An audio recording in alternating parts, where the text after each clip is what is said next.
Hello, this is Charo from Charo de la Cocina. Before I'm going to start, please like, share, subscribe, and don't forget to comment down below. So, ang gagawin ko is, I'm going to make fish tomato or sarciado. So, ito yung mga ingredients ko. Tomatoes, ginger, grated ginger, bali dalawa ang chop ang ginger ko. So, ito grated siya kasi before I'm going to start yung fish, i-wrap ko ito sa fish.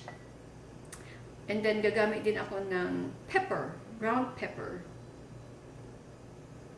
garlic, olive oil, patis. And then for my frying, kasi i-fry ko itong fish na to, gagamit ako ng canola oil or any kind of oil you have in your kitchen. Okay, I'm going to start now. Ayan, so bali, i-rub ko muna siya ng grated ginger para matanggal yung lansa-lansa.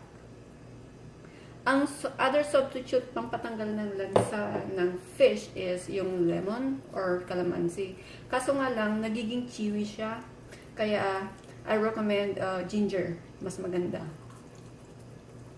I-rub lang siya ng mabuti. And then, lalagyan ko siya ng konting salt. Pampalasa. Konti lang.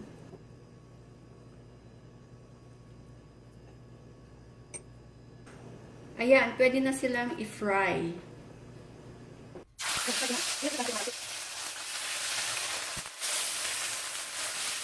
After frying the fish, eto na.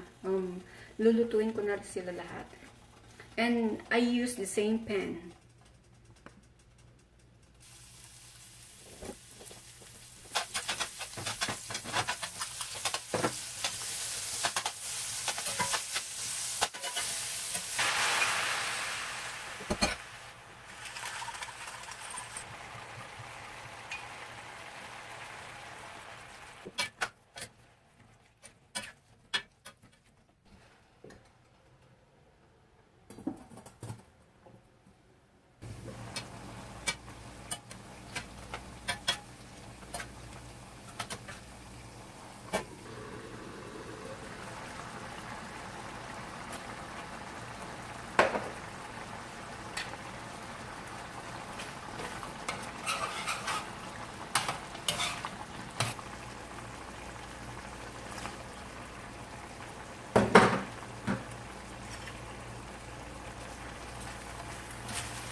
Ito na ang fish tomato or sarciado.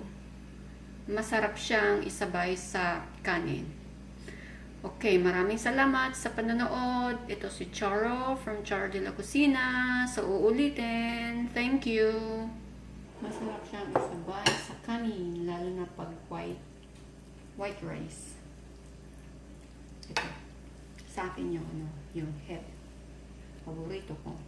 Head. Kasi yung head, dito yung yung lasa. Masarap, malasa siya.